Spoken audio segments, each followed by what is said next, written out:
Сайн байна уу? Намайг Роберт Маккензи гэдэг. Чикагогийн их сургуулийн Харпер номын сантавтай морил. Америк нэгдсэн улсын бараг бүх хүн инфляц эмэх зүйлээс болж зов зүдэрч байна. Инфляц үнийг хөөргөдөж, ажилгүйдэлд хүргэж, хүмүүсийн хадгаламжийн мөнгөний үн цэнийг бууруулж байна. Милтон Фридман энэ асуудлыг судалж олон жил зарцуулсан бөгөөд тэрээр энэ дуугүй халдварсан талаар ойлголтоо кинонд тусгаж дүн шинжилгээ хийсэн болно. Танд ингээд кино хүргэе.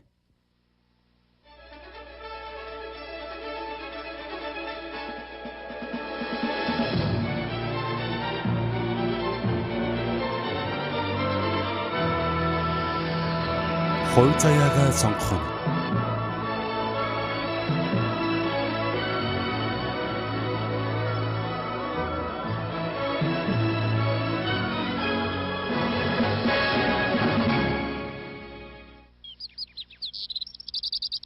Инфляцийг хэрхэн ангаах вэ?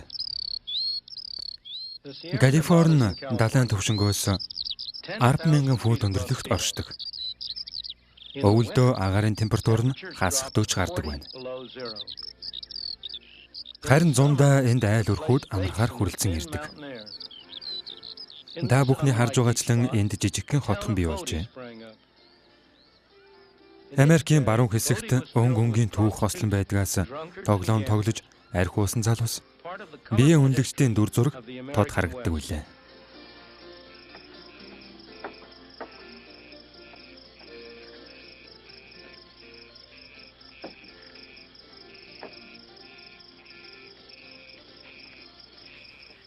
Нэг зууны өмнө хэдэн 10,000 хүн энд ирдэг байж. Юу тэднийг татаж бай? Энэ бол алт.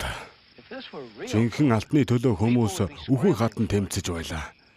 Алтнаас болж дэлхийн өнцөг булан бүрээс янз бүрийн хүмүүс баруун хэсгийг чиглэж ирж байсан юм. Тэдэнд зөвхөн цорын ганц зорилго байлаа. Энэ бол түргэн хугацаанд баян болох. Энийг дагаад энэ газарт хот тосгодууд бий болсон юм. Эний цанаанд орж байгаагүй тийм хот тосгод сүндэрлэн бослоо. Өөрөөр хэлбэл алт хотыг бий болгосон юм.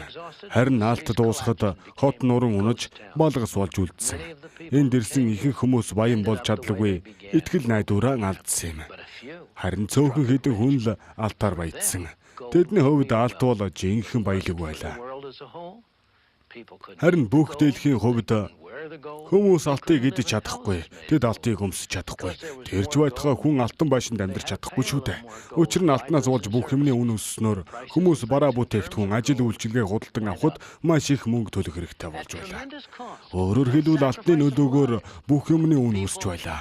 Алтны төлөө хүмүүс өөрсдийн амь насыг золиослон байж ийм эмгэнэлтэйгээр хэрэг явдал дууслаа.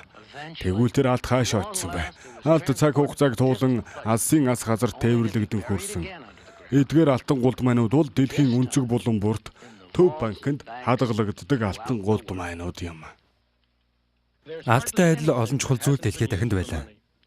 Тухайлбал Этиопид чулуудсан давс, харин баруун Африкт зэсэн цагаг, Угандад дунгийн яс зэргээс гадна тоглоомын бөөгч мөнгө болгон ашиглах боломжтой байлаа. Малайзид материалын бизнес ч их газар авч байлаа. Анхаарал татмаар л юм, тийм үү? Зарим газар хүн амын цөөн хэсэг нь тамхи татаж, энэ талбайгаас түүхийн материал авч тамхи хийдэг. Америкийн нэгдсэн улс үүсгэн байгуулагдахаас ч өмнө тамхи нь мөнгөний оронд хэрэглэгддэг байлаа. Бүр нийтлэг байдлаар Виржиниа, Мэриланд, Каролинад хүртэл энийг мөнгөний оронд хэрэглэдэг байсан юм. Хуулиар энийг хориглож татвар төлөхийг шаарддаг болж эхэлсэн. Учир нь тамхиг хоол хүнс ховц сунар бүр орон байр авахд ч хэрэглэдэг байлаа шүү дээ. Тийм учраас татвар төлөхөөс өөр аргагүй болсон юм. Тэгэхээр нэн сонирхолтой газрыг дурдвал энэ шигүү ургасан ургамлыг гэрлэлтийн сүүн бэлгэнд хүртэл өгч байсан. Үүнээс болж Англиас ирсэн залуу хадагтай гоо үзэглэн амьдрал хүртэл сүрж байсан юм. Эндээс та энэ тамхитай адил мөнгөний үр шиг хэрхэн бий болж ямар сөрөг нөлөө үзүүлсээр ирснийг тоодхон харж болох юм. Өөрөөр хэлбэл илүү их тамхи үйлдвэрлэх тусам илүү их мөнгө уурсан орж ирж мөнгөний нийлүүлэлт ихснээр инфляц дагаж өссөн. Тухайлбал энэ итгэгч тамхинаас болж үн 4 дахин өсөж байсан. Энэ бол зөвхөн эхлэл байлаа. Инфляц үргэлж хүмүүсийн дургуутсыг хүргэдэг байсан. Хуулиар ямар нэгэн зүйлийг хийхийг үргэлж хичээсээр ирсэн боловч үр дүн нь маш бага байлаа. Тухайлбал тодорхой хэсэг бүлэг хүмүүсийн тамхи тарихыг хориглосон. Энэгээр нийт тамхины хэмжээг бууруулж, хүмүүсийн худалдан авалтыг дагаж бууруулах зорилт тавьсан боловч энэ нь амжилттай болсонгүй. Эцэст нь хуулиас болж олон хүмүүс бусдын тамхины талбайгаас хулгай хийж хэрэг мандсан учраас өмч хамгаалах тухай хуулийг ч гэсэн баталсан байгаа юм. Тэр ч бүхэл бусдын тамхины газрыг сүйтгэсэн этгээдэд цаазаар авах ялчоноож байлаа. Грэшамын хууль бол эдийн засаг дах хамгийн хуучин хуулиудын нэг. Тус хуульд дурдахтаа тамхи мөнгөний үн цэнийг бууруулсан гэсэн байдаг. Өөртөө хүн бүхэн өрөөнд түлхэхийн тулд чанар муутай тамхиг сайн тамхиа гэж гадагшин зардаг байлаа. Их хэмжээний мөнгө олдог байв. Ингэж л муу мөнгө сайн мөнгө болсон юм да. Иннээс хойш бараг 100-ны дараа тамхиг мөнгө чиг ашигладаг байв. Өнөөдөр хэвлэн гаргаж байгаа эдгээр ногоон дэвсгэр тул дээр үед тамхины гэрчлэлийн үүргийг гүйцэтгэж байсан юм. Долларын гол ялгах онцлог нь түүхийдтэй хамааралгүй болсон юм. Одоо би Их Британий жишээн дээр инфляц хэрхэн нийгэмд сөргөнлөө үзүүлж байсныг тайлбарлав. Мөн Токиод Япончууд инфляцийг дарахын тулд хэрхэн ажиллаж байгаа талаар хөндөх болно. Берлиний хувьд баруун Германаас суралцах зүйл их байна. Өөрөөр хэлбэл мөн инфляцтай хэрхэн харилцсан туршлагыг харна. Вашингтоны хувьд буюу манай засгийн газрын хувьд мөнгө хэвлэдэг эдгээр машиныг үргэлж ашигласаар ирсэн. Эдгээрт үндэслэж инфляцтай хэрхэн тэмцэж болохыг харуулахыг зорино.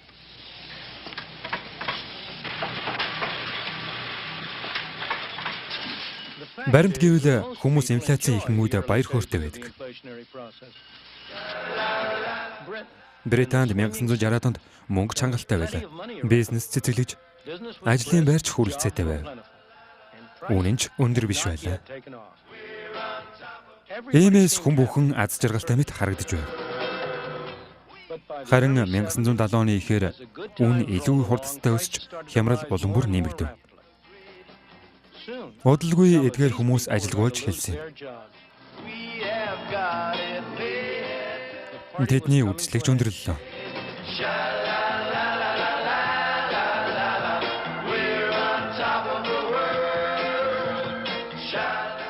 Америкийн нэгдсэн улсад түүх бас л ийм байсан.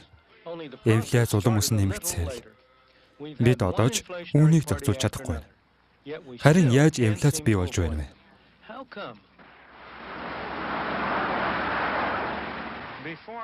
Сонгуулиулахын өмнө улс төрчид бидэнд татварын хөнгөлөлт олгох талаар ярилцгаадаг. Тэд ингэгч боломжтой. Гэтэл гайхалтайгаар татвар бүр өсөн нэмэгдэж эхэлдэг. Энэ гайхамшиг бол инфляц юм. Татварыг бууруулна гэж байгаа боловч үнэндээ өсөн нэмэгддэг л дээ. Бид инфляцийн нөлөөгөөр үнийн дарамтанд өөрийн мэдлгүй орчихсон байдаг. Татвар ингэж л бидэнд үйлчилдэг. Илүү их ажиллах тусам надаас илүү их татвар аваад байгаа мэт санагддаг. Холбооны орлогын албан татварыг төлөхийн тулд л нэг юм уу 2 өдөр илүү ажиллах хэрэгтэй болдог л доо. Орлогын албан татварын их үүснэ нь бидний зарлалыг бараг 2 дахин нэмэгдүүлдэг. Роберт Грэйфорд өөрийн эхнэр болон 3 хүүхэдтэйгээ Бэдс дүүргийн захын хэсэгт амьдардаг. Тэд бол Америкийн ердийн л дундаж айл.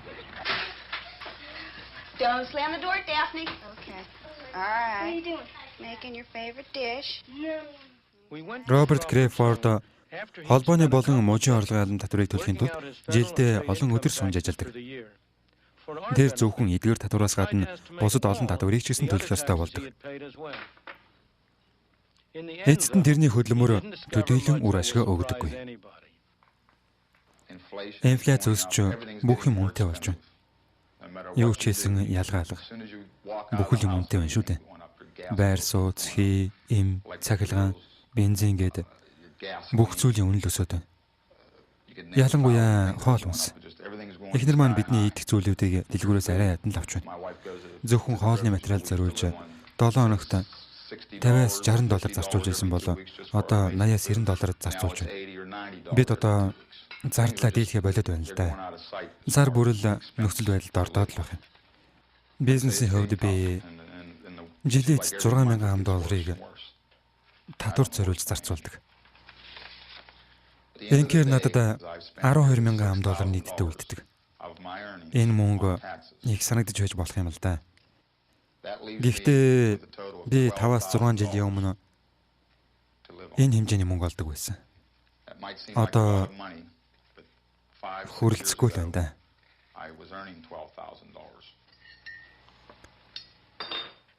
Татвар бидний амьдралд хэрхэн нөлөөлж, Грейфортын гэр бүл орлогын албан татвараар үлдсэний дараа бага мөнгөтэй үлдэж байгаа нь санаа зовоосон асуудал юм. 1972 онд тэрээр $12,000 олдог байсан. Тухайн үед орлогын албан татвараас зарим нэг нөхцөл төгөр чөлөөлөгддөг байж. Үүний дараа орлогын албан татвараа төлөөд ийм мөнгөтэй үлддэг байсан. 6 жилийн дараа жилд $18,000 олдог болсон. 1978 онд татварын хэмжээ улам нэмэгдсэн. Харин одоо тэр маш өндөр татвар төлж байна. Мөн татвараа төлөөд үлдсэн мөнгөөрөө юм худалдаж авахд өмнөхтэйгээ адилгүй бага зүйлийг худалдан авч байна. Энэ бол татвар илээр харагдахгүй боловч биднээс далдуур авч байгаагийн тод жишээ бас нотлогоо юм. Бидэн дээр өнөөдөр онцгой зочид хүрэлцэн ирсэн байна.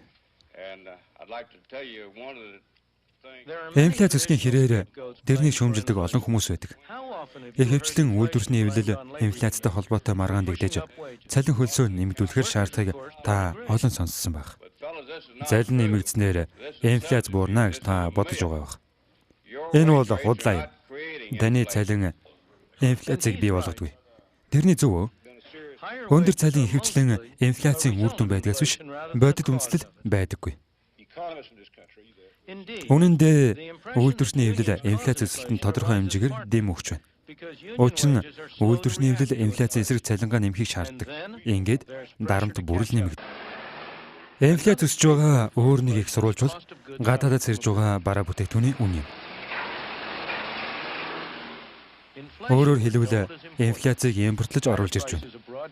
Гадаадад үн өндөр байвал дотоодд ч гэсэн үн өснө гэсэн үг. Иймээс зарим хүмүүс инфляцтай холбоотойгоор засгийн газрыг шүүмжилдэг. Гэхдээ энэ нь буруу юм. Учир нь импортлсон бараа бүтээгдэхүүний үн нь доллараар илэрхийлэгддэг. Харин лир, йен болон бусад гадаад валютаар илэрхийлэгддэг. Тэгвэл долларын ханш гадаад валютын ханшаас өндөр байвал энэ нь Америк нэгдсэн улсын инфляцийг өдөөж байна гэсэн үг юм. 1973-оос хойш зарим засгийн газрууд газрын тосны үн өсөхөд инфляц дагаад өсөж байна гэж үзэн арабын инфляцийг буруутгаж эхэлсэн. Тийм бол яагаад Германы хувьд газрын тос болон хийг зам болон аж үйлдвэрийн салбартаа ихээр хэрэгэлдэг боловч инфляцид бага өртөж байна. Харин ч эсвэргээрээ Америк нэгдсэн улсын хувьд газрын тос ихээр үйлдвэрлэдэг боловч инфляц өсөлттэй байна. Япон өөрөө газрын тосгүй боловч арабын газрын тосноос хамаарал багатай байдаг. Иймээс ч Японд инфляц жилдээ 30%-аас 5% хүртэл буурч байсан юм. Үүний нөөц нь үнэтэй л холбоотой. Газрын тосны үн болон өргөн хэрэглээний бүтээгдэхүүний үн гэсэн үг. Америк нэгдсэн улсад иргэн очвол ерөнхийлөгч нэгсэн үүнийг ойлгож байсан юм. Бид энийг барьснаар улс орны инфляцийг бууруулахтай тэмцэж чадахгүй.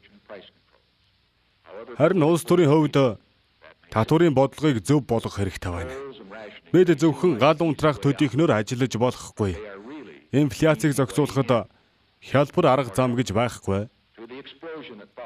Үнийн болон цалингийн хяналтыг тогтоосноор бид инфляцийг улмал хөөрөгдөнө. Энэ бол бүхий л Америкчуудад чухал сэдэв, чухал асуудал болсоор ирсэн юм. Тийм ээ. Одоо дараах хэлсэн үгийг сонсноо. Бид үйл ажиллагаагаа эхлүүлсэн. Энэ үйл ажиллагаа үн ба зардлын өсөлтийг тарсан зогсооход чиглэж байгаа. Би өнөөдөр дараах тушаалыг гаргаж байна. Бүх Америк даяар 90 өдрийн турш цалин хөлсийг огт нэмэхгүй болно.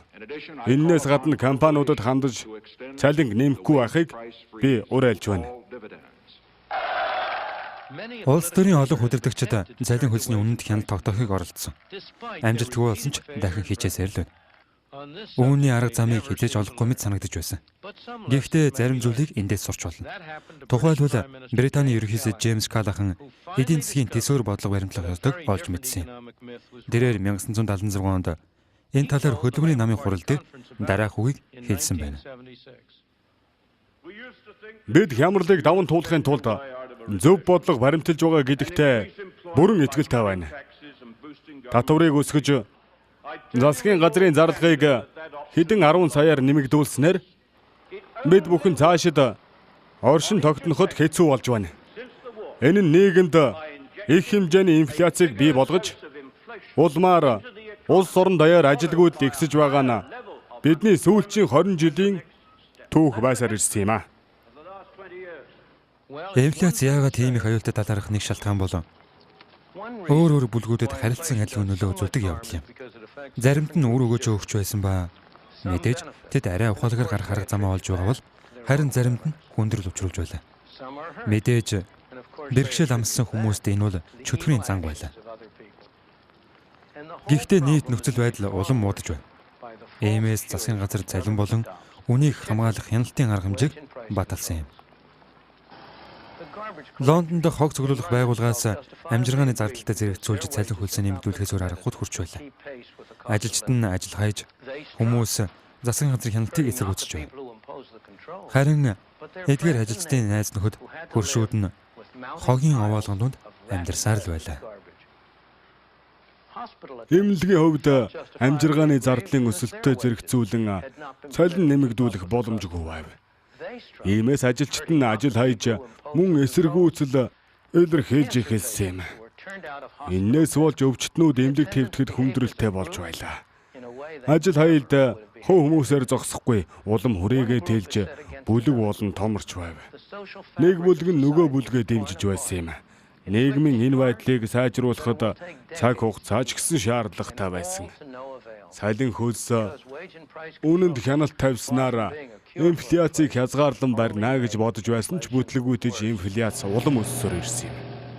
Иймээс улс төр эрх хөрөгчдийн толгойд хэрхэн хяналт тогтоож эдийн засгийг сайжруулах талаар бодол байнга эргэлдэж байлаа. Та бүхэнд сонголог жишээ хэлье.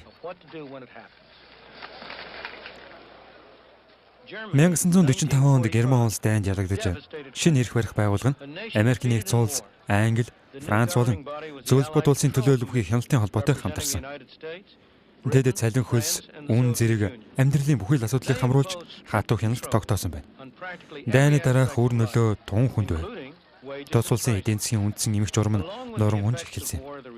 Мөнгө үн цэнэ алдаж, хүмүүс итгэл найдвараа алдаж байлаа.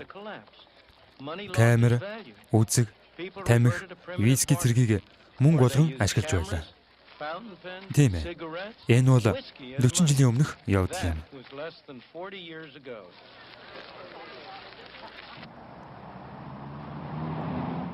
Харин бидний мэдэх Герман одоо өөр болсон. Энд олон хүмүүс амьдрах хүсэл нь болсон газар нь болж байна.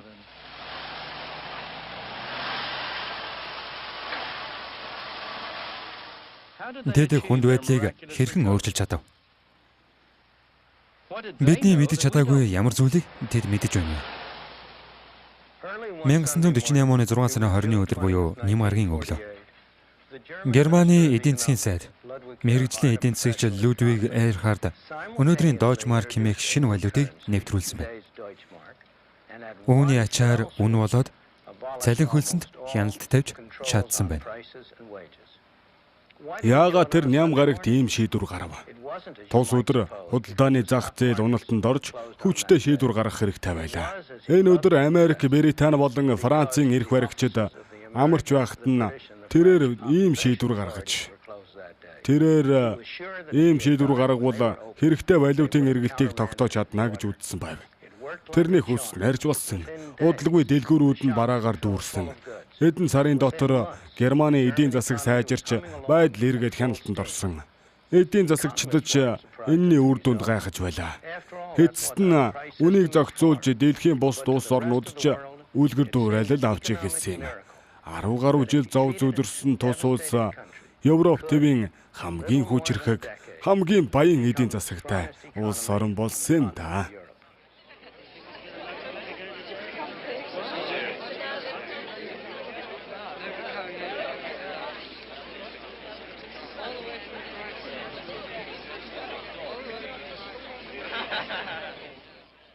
Баруун Берлиний энэ хот эдийн засгийн хосгүй сорилыг даван гарсан. Харин коммунист зүүн Германд байдал өөр л байна.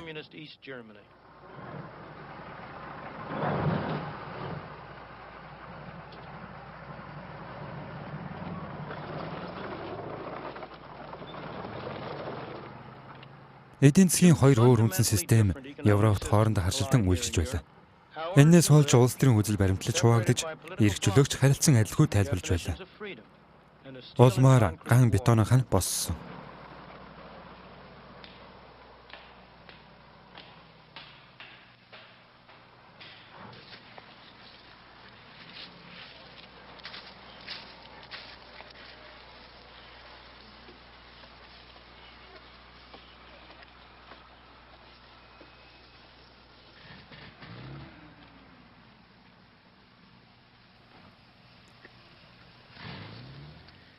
Ингэхээр инфляцийг энд хоёр өөрөөр авч үзэж байв. Эдийн засгийн эрх чөлөө дангаараа оршин тогтнодгүй. Энэ бол тушаал захирамжийн нэг хэсэг юм. Дээр дүрдсэн зөрүү ялгаанаас болж Берлиний нөгөө талд амьдарч байгаа хүмүүсийн байдал ямархуу байгааг танд харуулахыг зорж байна. Зүүн Германы эрх баригчид энэ нь дургуйцж байгаа. Тэнд хүмүүс ижил хэлээр ярьж, ижил соёлтойгоор амьдарч, ер нь л бүх зүйлээрээ ижил байв. Тэдний амьдралаас зөрүүтэй зүйл шууд харахад ажиглагдахгүй байна. Гэхдээ нэг зүйлийг тайлбарлая. Улс төрийн систем нь эдийн засгийн эрх чөлөөг хүлээн зөвшөөрөхгүй байна. Харин баруун Германд улс төрийн эрх чөлөөгүйгээр улс төрийн систем оршин тогтнохгүй. Гэхдээ инфляцийг удирдлаггүйгээр улс төрийн эрх чөлөөг хамгаалж чадахгүй. Энэ бол засгийн газрын үүрэг хариуцлага юм. Энэ бол монопол эрх юм. Америк нэгдсэн улсад инфляц багагийн шалтгаан нь бусад улс орнуудын үлгэр дуурайлыг авч хэрэгжүүлээгүй явдал юм. Учир нь энэ хэсэг цаас болсон инфляц улмал өссөөр байлаа. Нэг үнэн зүйл гэвэл инфляц зөвхөн нэг газраас л гарч байлаа. Энэ бол зөвхөн Вашингтон. Зөвхөн энд л мөнгөний үнцнийг хадгалж чадахгүй ялагдал амсч байлаа шүү дээ. Гэтэл энэ бол цорын ганц мөнгөний бодлогыг хэрэгжүүлэх эрх бүхий тийм газар шүү дээ.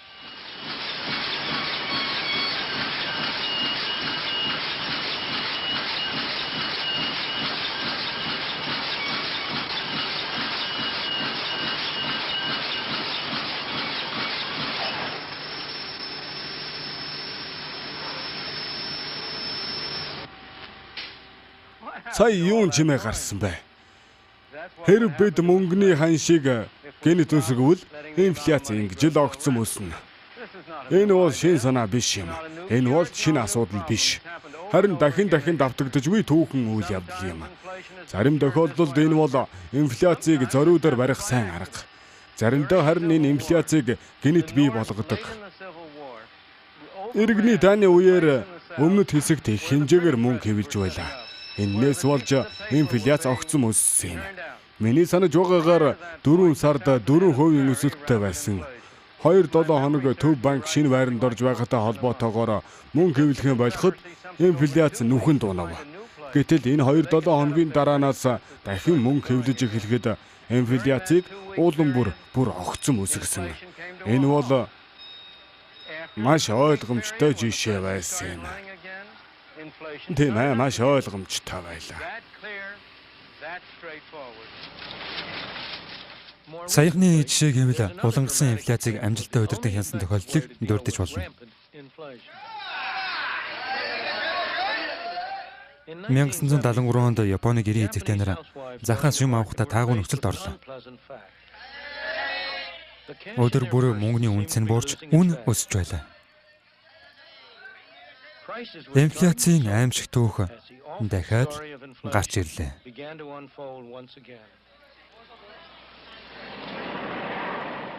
Гэхдээ Японы засгийн газар юу хийхээ мэдэж илүү бэлтгэлтэй байлаа.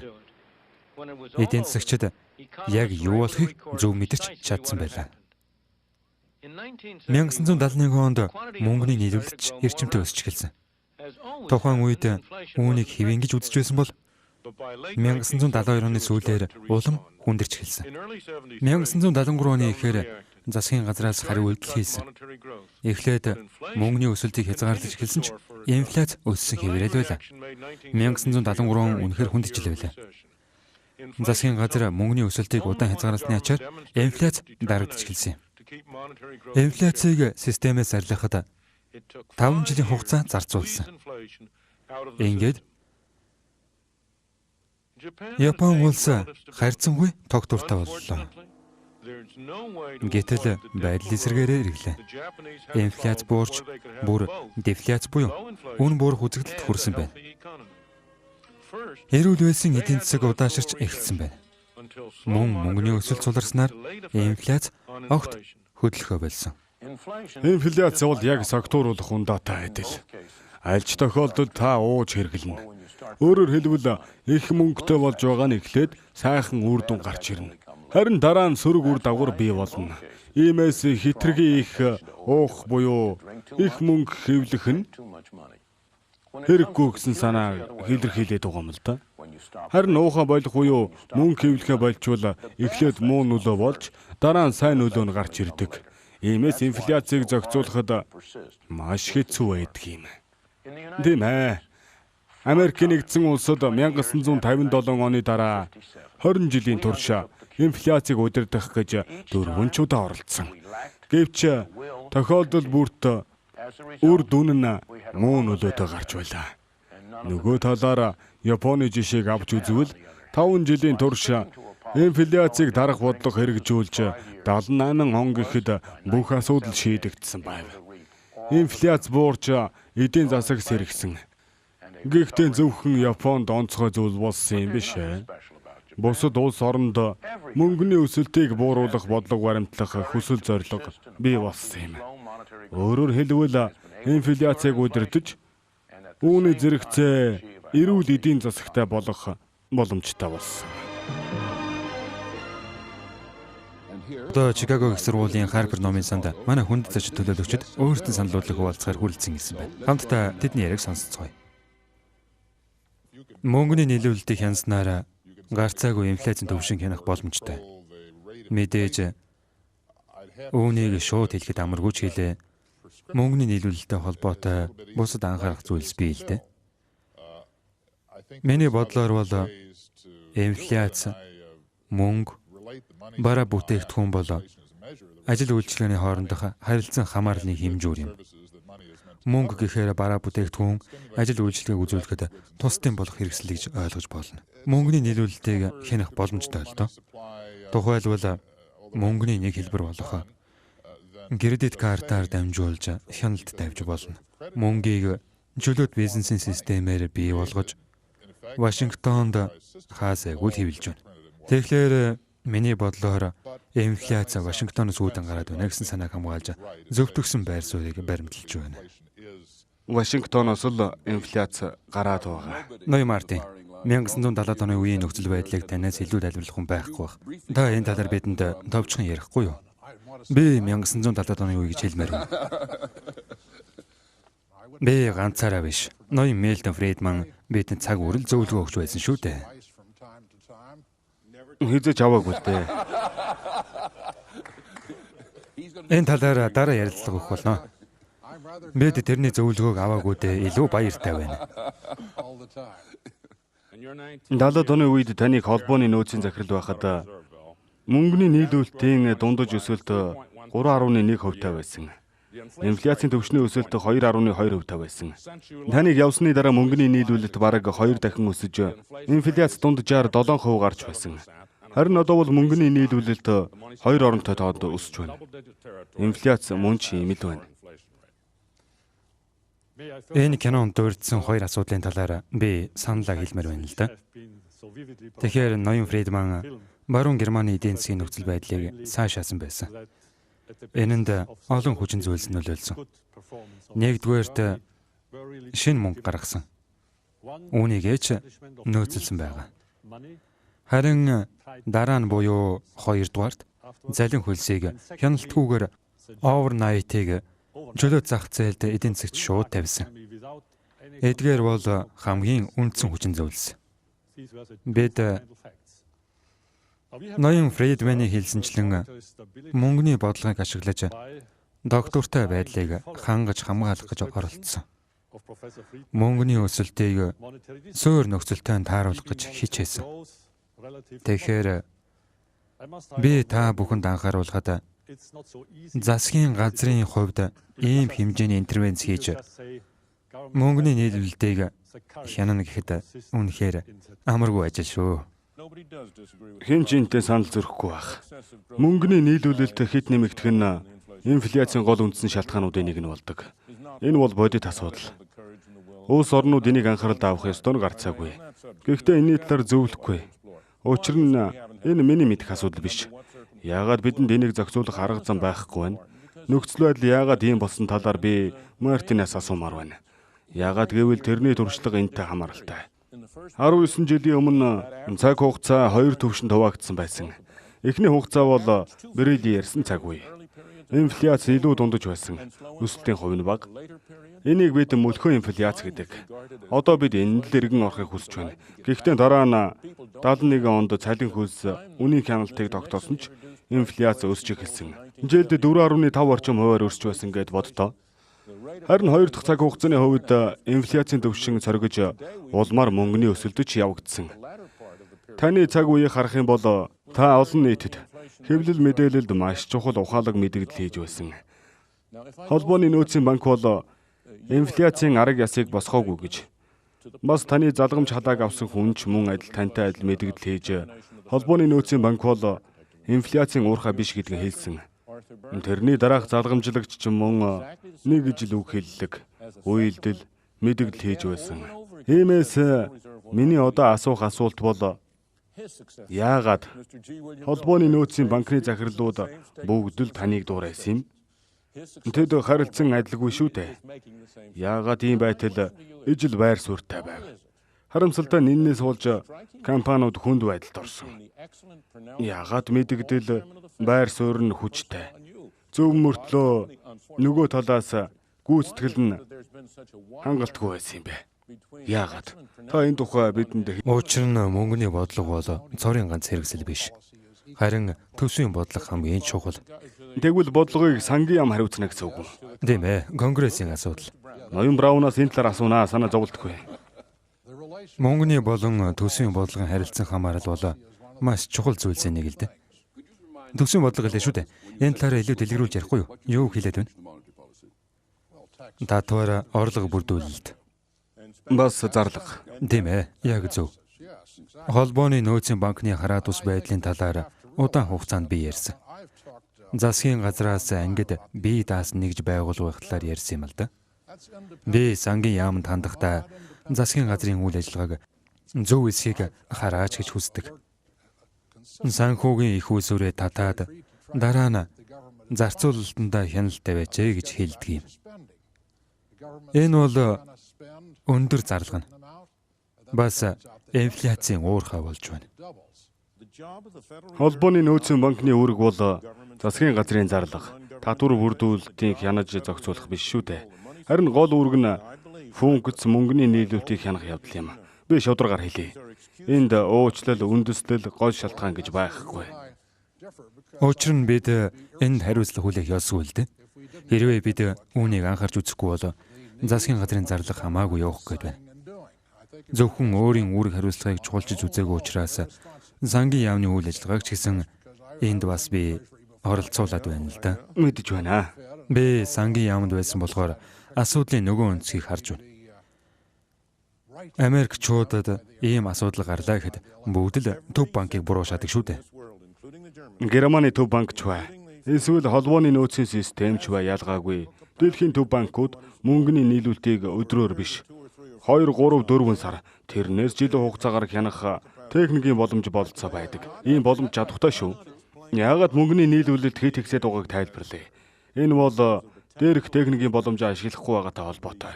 Холбооны нөөцийн банк, Германы төв банк, Английн төв болон дэлхийн бусад бүх төв банк ялгаагүй. Та техникийн чадвар гэлээ л дээ.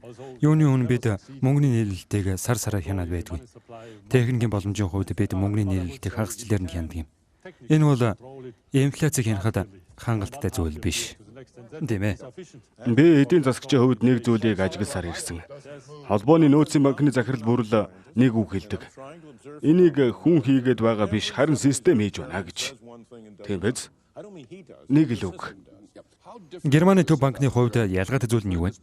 Манайд болохоор засгийн газрын зарлагаас суул тавиад үүнээс инфляц үүдэх гээд байдгаа гэж байна шүү дээ.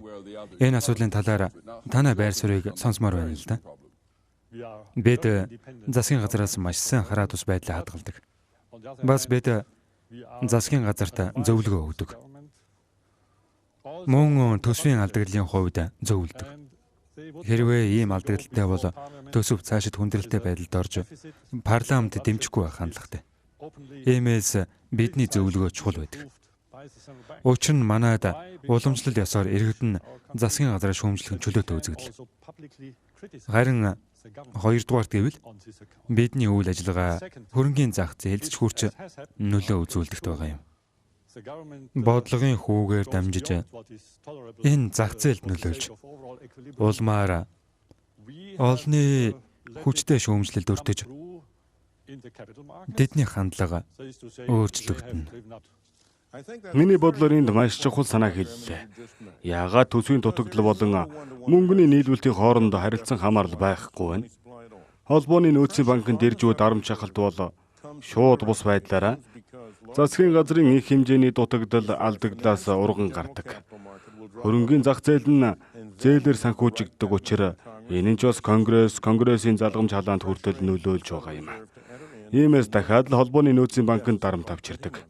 Өөрөөр хэлбэл бодлогын хүүгэн доод түвшинд барихын зэрэгцээ мөнгө хэвлэж алдагдлыг санхүүжүүлэх болдог шүү дээ.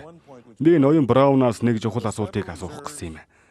Холбооны нөөцийн банк бодлогын хүүг доод түвшинд барих гэж зорж байсан ч байдал мууцаар байгаа нь түүхэн тохиолдлоос ажиглагдсан. Энэ бол бодлогын зорилго болон бодит үр дүнгийн хоорондох ялгаа зөрүүний нэг бодит жишээ юм. Одоо Браунаас нөгөө асуултаа асууя л да. Түрүүний яриад байсан нөгөө хөгжилтэй асуултаа. Засгийн газрын зарлага өссөөр байна. Ардчилсан нуу эсвэл бүгд найрамдах нам байна уу хамаагүй. Энэ бол намын асуудалтай ерөөсөө хамааралгүй. Засгийн газрын алдагдал нэмэгцээр байхад бүгд найрамдагчдын ч юм уу эсвэл ардчилсан намын засаг захиргааныхан яагаад энийг анхаарч үзэхгүй байна. Төсвийн мэдэгдэл болон гүйцэтгэлийн хооронд маш том зөрүү гарч байна. Конгресс, сенатор ч ялгаагүй. Иннээс болж инфляц улам нэмэгцээр байна. Аль итгэхэд байх нь ч хамаалга. Гэхдээ алдагдал их байна шүү дээ. Бид төсвийн тэнцвэрийг хангах ёстой. Зарлагыг ч мөн анхаарч үзэх хэрэгтэй байна. Бодит гүйцэтгэл болон төвлөрөлтийн хооронд яагаад тийм зөрүү гараад байна? Юуны өмнө нэг зүйл хэлье гэж би бодож байна. Би засгийн газрын том эрх мэдэлтэй биш л дээ. Зөвхөн өөрийн эрх үүргийн хүрээнд л асуудлыг шийдвэрлэдэг. Мэдээж би энэ талаас нь асуугаагүй. Таны хэлсэнчлэн ардчилсан ч бай, бүгд найрамдах ч бай, аль ч засаг захиргаа төсвийн өсөлт бас зарлагыг хариуцдаг юм л да. Конгрессийн хувьд зөвхөн зөвлөмж л өгдөг. Ямар санхүүжилт шаардлагатай, татвар ямар байхыг тодорхойлдог. Ерөнхийлөгчийн эрх мэдэл хязгаарлагдмал. Конгрессийн талаар ерөнхийдөө иймэрхүү л байна. Нэг талаас жаахан инээдтэй мэд санагдаж болох юм л да. Гэхдээ Конгрессийн зүгээс олон нийтэд зориулж үйлдэл үзүүлдэг шалтгаан ч энэтэй холбоотой байх. Мэдээж олон нийт ард иргэдийн хувьд янз бүрийн ашиг сонирхол байгаа байх. Хамгийн онцлог зүйл гэвэл хүн бүр мөнгө хадгалах сонирхолтой байдаг. Гэтэл манай эхнэрээс ахуулаад ер нь нийгэмд өнчин ядуу хүүхдүүдийг харж хамгаалах зардал төсөвч байна. Би юу ярих гээд байна вэ гэхээр Конгресст шинээр очиж нэмэгдэж байгаа зарим зүйлсийн талаар хөндөх гээд байна л да. Энэ бүхэн инфляцийг нэмэгдүүлэх эхлэл шат болж байгаа юм. Олон ч Америкчууд, мөн Герман, Япон болон Бусад улс орны улс төрийн сэтгэл зүг харвал дайны дараах үеийн инфляцид өртсөн байдаг. Германд дэлхийн 1 болон 2 дугаар дайны дараа инфляц бүр 2 дахин өссөн байна. Харин манай улс орны хувьд ямар нөлөөлөлд өртөөд байна вэ гэвэл бидний татварын нийт бүтцэн өөрөө уруу тогтолцоонд үндэслэлсэнд байдаг туршина. Өнгөрсөн хугацаанд татварын бүтцийн санаа нь мөнгийг их хэмжээгээр авах чиглэж байсан. Энээс болж банкуд дампуурч, ажилгүйд нэмэгдэж, байдал ноцтой түвшинд хүрч байсан түүхтэй. Бидний хийж чиглүүлж байгаа зүйлс нь өөрөө инфляцийг дэмжиж байсан. Учир нь мөнгийг буруу зарцуулж байсан юм л да. Харин нөгөө тэгүр хүмүүсээс татвар хурааж, уг мөнгө нь засгийн газрын зарлага болж байгаа нь буруу арга замаар хэрэгжиж эхэлсэн. Энээс болж хүмүүс инфляцийн дарамтанд орж сэтгэл дундуур байдалд хүрч байна. Харин одоо та инфляцийг хяналтандаа байлгах талаар ярьж байна. Гэхдээ мөнгөний нийлүүлэлтийг бууруулалгүйгээр инфляцид тэмцэх арга замыг эрэлхийлж байгаа шиг байна л да. Эцэст нь эдийн засгийн хорооноос ч ийм зөвлөмж гарч байна. Бидний хийх ёстой зүйл гэвэл татварыг бууруулах явдал юм. Засгийн газрын үйл ажиллагаагаар дамжуулж улмаар иргэдийн хадгаламжийг нэмэгдүүлэх хэрэгтэй. Иргэдийн хадгаламж нь зарим талаар инфляцид эерэг нөлөө үзүүлэх боломжтой. Миний бодлоор мөнгөний өсөлтийн хувийг бууруулгүйгээр инфляцтай тэмцэх арга байхгүй. Би факт баримтуудыг дүн шинжилгээ хийж судалж үзсэн. Конгрессийн зүгээс засгийн газрын зарлага болон татваруудыг бууруулах замаар мөнгөний өсөлтийн хувийг бууруулах боломжтой гэж байгаад би гайхаж байгаа юм. Асуудал нь гэвэл бид цаг ямагт эрэлтийн менежментийг ашиглаж байна л да. Бид маш хүнд төрлийн нөхцөл байдалд санал бодол зөрөлдөд байна. Үүнийг шийдэхин тулд олон талаас нь худалдаа авч үзэх хэрэгтэй гэж би бодож байна. Одоо хямрал боллоо гэхэд сүүлийн хэдэн жилд тохиолдож байсан хямралуудтай харьцуулахад ажилгүйдлийн төвшин улам өндөр болж байна шүү дээ. Инфляцийн хувьд ч гэсэн урд өмнө байгаагүйгээр илүү их нэмэгдэх хандлагатай байна. Германчуудын хувьд инфляцаас илүү айж тэрний төлөө тэмцэн туршлага харагдаж байна. Харин бидний хувьд хямралаас илүү их айж байгаа хандлага ажиглагдж байна л да. Энэ хоёрын хооронд зарчмын том ялгаа байх шиг байна. Миний зөв. Миний бодлоор Германы засгийн газар сонгуулийн байдалтай холбоотойгоор илүү их айц давтдаг. Учир нь сонгуулийн амлалттай холбоотойгоор инфляц өсдөг юм. Гэхдээ бас өөр зүйл байгаа л да. Ажилгүйд нэмэгдэхээс айдгүй. Мэдээж ажилгүйд л биднийг айлгаж байгаа. Гэхдээ инфляц илүү их зовоож байна. Гэхдээ энд нэг өөр зүйл байна. Хэрв нэгэнд инфляц маш хурдтайгаар өсөд эхэлвэл үүнийг хяналтандаа авах нь төвөгтэй болж эхэлдэг. Иймээс л би та бүхэнд яаралтай зардлаа хэмнэж энэ инфляцаа багасгах хэрэгтэй л гэмээр байна да. Магадгүй энэ хямдхан зөвлөгөө байх л да. Гэхдээ бид сүүлийн 15-аас 20 жилд бусад улс орны туршлагыг судалж бид хизээч ийм гудамжтай тойрогт орохгүй юм шүү гэж ярьж байсан боловч нэгэнт байдал хурцтай эхэлвэл энэ тойрогоос гарах хэцүү байдаг. Инфляцийн аюултай тойрогт улсын бүх зардлыг оруулахгүй байх ёстой гэдэгт би баттай итгэдэг. Тийм ээ. 1973-аас 74 оны үед бид инфляцийг бууруулахын тулд бид 4 жил зарцуулсан. Улмаар 8% инфляцийг 3% хүртэл бууруулсан. Одоо та бүхэнд нэгэнт аюул нүүрлээд байна л да. Иймд та бүхэн аажмаар нийлээд хэдэн жилийн шинэтгэл бодлого явуулах хэрэгтэй болов. Өөрөөр хэлбэл танад шокийг намжаах ийм хэрэгтэй болох байх та. Японы хувьд хэдэн жил болсон бэлээ? 5 жил. Та энэ талаар юу гэж бодож байна? Миний санаа зовж байгаа зүйл гэвэл бид хангалттай зовж зүдэрлээ. Ихэнх улс үндэстнүүд инфляцийн асуудалтай хэвээрэл байна. Эцэст нь эдгээр орнуудын инфляц бүр 23% хүрсэн ч тохиолдол байна л да. Өөрөөр хэлбэл инфляц гаарч байна. Германы хувьд ч гэсэн ялгаа байхгүй л дээ. Харин төр засгаас ардчлалын шин төвшинг дэмжиж энэ нь инфляцийг улам өсөн нэмэгдүүлж байна. Тэгэхээр бид яах ёстой? Инфляцаас болж ямар этгээдүүд илүү ашиг хонжоо олж байна гэх юм бол энэ ойлгомжтой зүйл. Орон сууц эзэмшигчид, бас хууль санаачлагч, конгрессмэнүүд гэж хэлмээр байна л да. Бүгд л өндөр орлоготой боловч тэр хэмжээний өндөр татвар төлдөггүй. Тэд татварыг нэмэгдэлгүйгээр зарлагыг нэмэгдүүлэх санал гаргаж байна. Энэ үгээр конгресс инфляцид бас нэгэн түлхэж өгч байгаа юм. Засгийн газрын ажилчдын хувьд өөрсдийн цалин хөлсийг инфляцтай илүү их хандлага ажиглагдж байна. Мөн тэд амралт болон тэтгэврийн мөнгийг ч гэсэн инфляцид тохируулж байна. Мөн нийгмийн халамж аюулгүй байдлын ихэнх хэсгийг мөн инфляцтай уялдуулж нэмж байна. Энэ бол хөдөлмөрийн гэрээтэй хамаатай болохоос инфляцтай хамаагүй зүйл. Инфляцтай холбоогүй нэг зүйл гэвэл бидний төлж байгаа татвар. Конгресс татварын системийг уяах ямар ч боломжгүй байна. Инфляц 1% өрслөө гэхэд хэрэглээний үнийн сагс энэс даван гарч хүмүүст том цохилт болж очиж байна шүү дээ. Канадад тухайлбал инфляцтайгаа уялдсан татвартай байдаг шүү дээ. Харин тийм. Би индекс буюу үнэтэй аливаа зүйлийг уйж хамаатуулах семинар хөтөлбөрийг саяхан дуусгасан юм л да. Инфляцийн төвшин татварын төвшин өсөж байгаа учраас татвар төлөгчдийн байдлыг ч энэтэй уялдуулан авч үзэх шаардлага яригдж байна. Хүмүүсийн хувьд ч гэсэн ялгаа байхгүй. Засгийн газрын зарлагад тийм ч таатай хандахгүй байгаа. Учир нь энэ зарлага нь тэдний төлсөн мөнгнөөс гарч байгаа тул энд дуртай биш байдаг. Жил бүр энэ улс оронд ирэх баригчид олон зарлага гаргаж инфляцийг өсгсөөр байгаа. Гэхдээ улс төрчдийн хувьд энэ хоёр асуудал нь бас сөрөг нөлөөтэй байдаг л да. Тэд татварыг бууруулах талаар ярьдгүй. Энэ хоёр аяндаа л бий болдог нөхцөл байдал. Иймээс Давид татварыг бууруулах талаар шаардлага тавьж ярихгүй бол тэд бидний үйлдэл хүлээсэрлэв. Тэгэхээр миний бодлоор бид татварын системийг татварын хөнгөлөлт, бууралттай шууд холбох боломжтой гэж боддог. Харин татварын өсөлт бас автоматар бий болдог. Улс төрчдийн хувьд инфляцийг өдөөх л хандлагатай байдаг шүү дээ. Тийм биз? Би бол маш өөр байр суурьтай байна. Энд засгийн газрын ажилтнууд ч хүрэлцэн ирж суусан байна шүү дээ. Би хаана ямар асуудал байгааг сайн ойлгож байна. Улс төрчдөж тэр. Төв банкныхан ч инфляцийн төлөө үүрэг хариуцлага хүлээхгүй байна.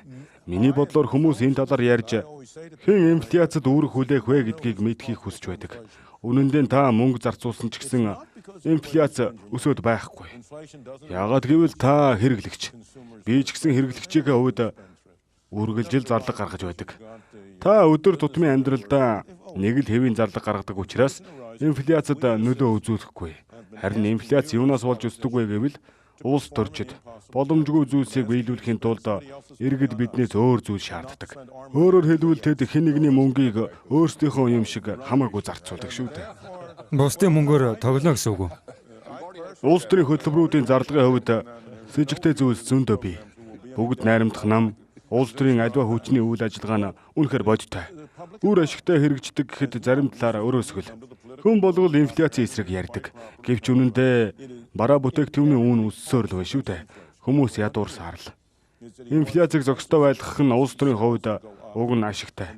Ийм л учраас та энэ талаар яриад байгаа юм шиг байна. Бусад улс орнуудын хувьд инфляцийн төвшинг барихын тулд ямар үйл ажиллагаа аргачлал ашиглаж байгааг та мэдэх үү? Энийний дараа бид өөрсдийн байр суурьан дэлгэрэнгүй ярил зохистой мэт. Ер нь хизээ инфляц багасгав. Та бүхэн санаа бодлоо ярьцгаагаач. Хизээ. Судалгаанаас харахад бусад улс оронд инфляц дунджаар 20% байж байгаад тэрнээс ч буурсан жишээ байдаг л да. Гайхалтай нь хинч түүхээс суралцахгүй.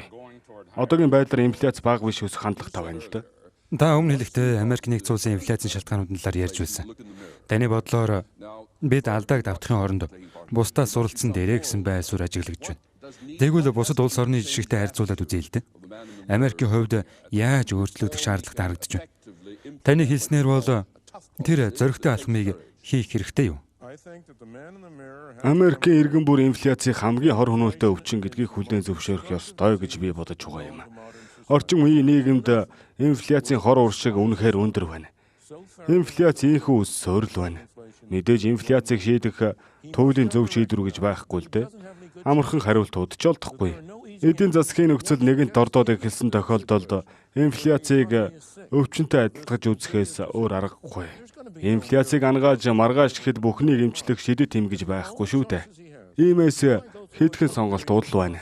5 орчим жилийн турш харьцангуй өндөр ажилгүйдлийн төвшөнтэй, харьцангуй бага эдийн засгийн өсөлтөөр суур үр дүнтэй нөхцлүүдийг бүрдүүлэх гээд үзэж болно. Эсвэл дээр дүрдсэн муу үзүүлэлтүүдийг сайжруулсныхан дараа асуудлыг шийднэ гэж найдаж болно. Брауны хэлснээр Одоогоор ажилгүй байдал өндөр хэвээрээ байна. Эцэст нь энэ улс оронд нэг л сонголт хэмжигдэнэ. Богино хугацаанд түр ажилгүй байдал бий болвол энэ нь инфляцийг ангаахад эерэг нөлөөтэй. Харин цаашид ажилгүйдийн төвшин ийм өндөр хэвээрээ байх юм бол энэ харин том асуудал болно. Ямар ч байсан бидний гол сонголт бол Конгрессийн гишүүд ерөнхийлөгчийн газар маш ухаалаг шийдвэр гарган засгийн газар зарлагыг бууруулж их хэмжээгээр мөнгө хэвлэхийг болох хэрэгтэй. Доктор Фридман, энэ цаг мөчид та эдийн засаг дахь инфляцийг зохицуулах талаар ярьж байгаа нь маш чухал асуудал гэдгийг зөвшөөрч байна. Гэхдээ та бас өөрсдийн нөөцөө ашиглаж эдлэж болох боломж байгааг дурдхан зүйтэй байх. Хэрвээ татварыг бууруулвал засгийн газрын зарлагч бас дагаад буурна шүү дээ. Засгийн газар бүх мөнгийг зарцуулахаас илүүтэйгээр хүмүүст боломж ирж байна. Татварыг бууруулах замаар хүмүүсийн мөнгийг хадгаламжинд төвлөрүүлэхэд дэм өгч байна. Өөрөөр хэлбэл хувийн хвшлийг санхүүжүүлэх нэмэлт хадгаламжийн их усүртэй болно гэсэн үг. Мөн нөгөөтэйгүүр нийгэмдэх өсөлтийг дэмжиж хөрөнгө оруулалтын бололцоог сайжруулж байна гэсэн үг. Үйлдвэрүүд ийхүү шинжлэгдснээр Америкийн нэгдсэн улс нь бусад оронтой өрсөлдөх үе чадвартай болно. Мөн ажилгүйдлийн асуудал ч дагаад шийдвэрлэгдэнэ. Тэгэхээр ерөнхийдөө нөхцөл байдал дээрнэ гэсэн үг. Энэ бол миний бодол. Хамгийн зөв арга барил бол засгийн газрын сөрөг үр дагавартай зохицуултуудыг халж зарлагыг танах хэрэгтэй. Ийм зохицуултаас болж бүтээмж буурч нөхцөл байдал муудаж байна. Тийм ээ. Үүнийг дагаад би татварыг бууруулах замаар шийдэж болох юм л да. Татвараа та Америкийн нэгдсэн улсын иргэдийг илүү төөрөгдөлд оруулж байна. Засгийн газрын зарлага болон иргэдийн бодит татварын хооронд бодлоо тогшиг байна. Бодит татвар гэдэг бол үнэндээ улсын нийт зардал болон гадагшилдаг. Хэрвээ Конгресс засгийн газраас 10%-аас илүү буюу 50 тэрбум $50 зарцууллаа гэхэд энэ нь татварын мөнгө нөөцлө бүрдэж байгаа. Өөр хэн энийг төлнө гэж. Тэглэв яах вэ? Энэ бол таны ярьж байгаагаас харьцангуй өөр зүйл байгаа биз? Та ч гэсэн татвар төлөгчийн хувьд шууд бус байдлаар их хэмжээний татвар хураамж төлж байгаа.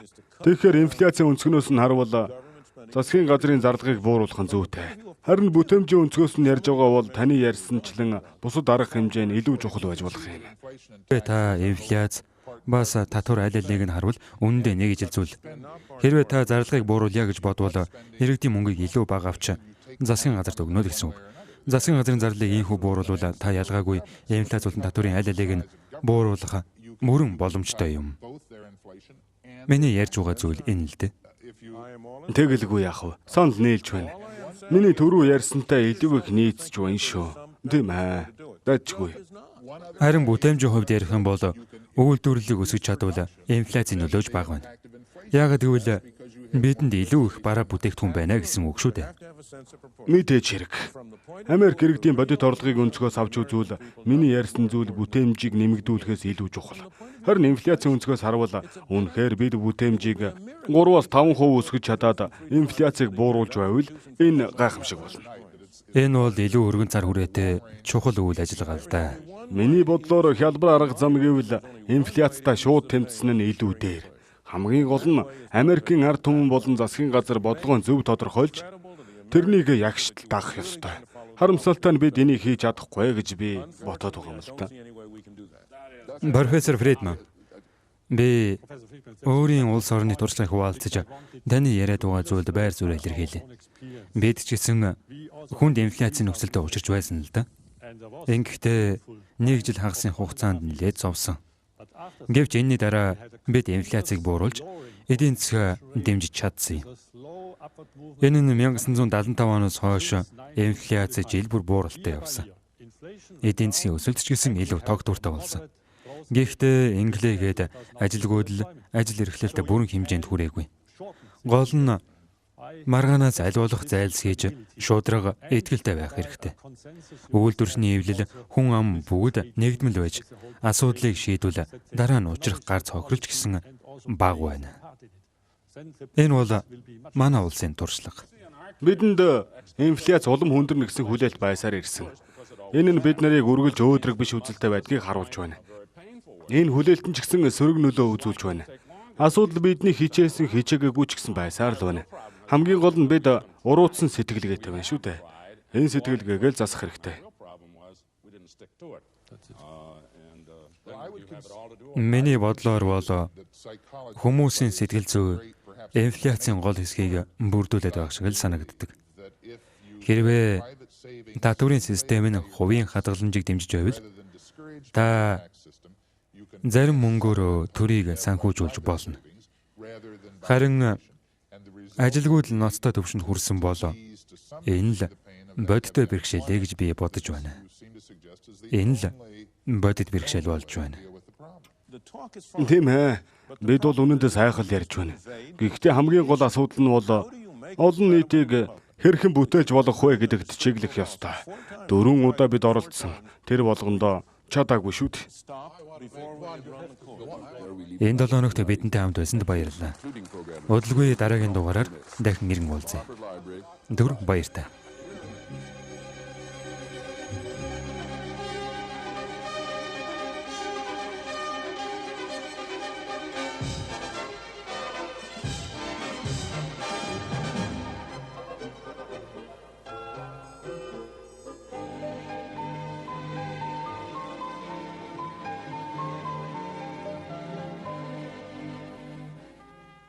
Эх 7 өнөخت Америк иргэн ажилчин бүрийн эрх ашиг хөндсөн сэдвэр кино маань үргэлжлэх болно. Та бүхэн хүлээн авч үзээрэй. Don't miss Free to Choose next week.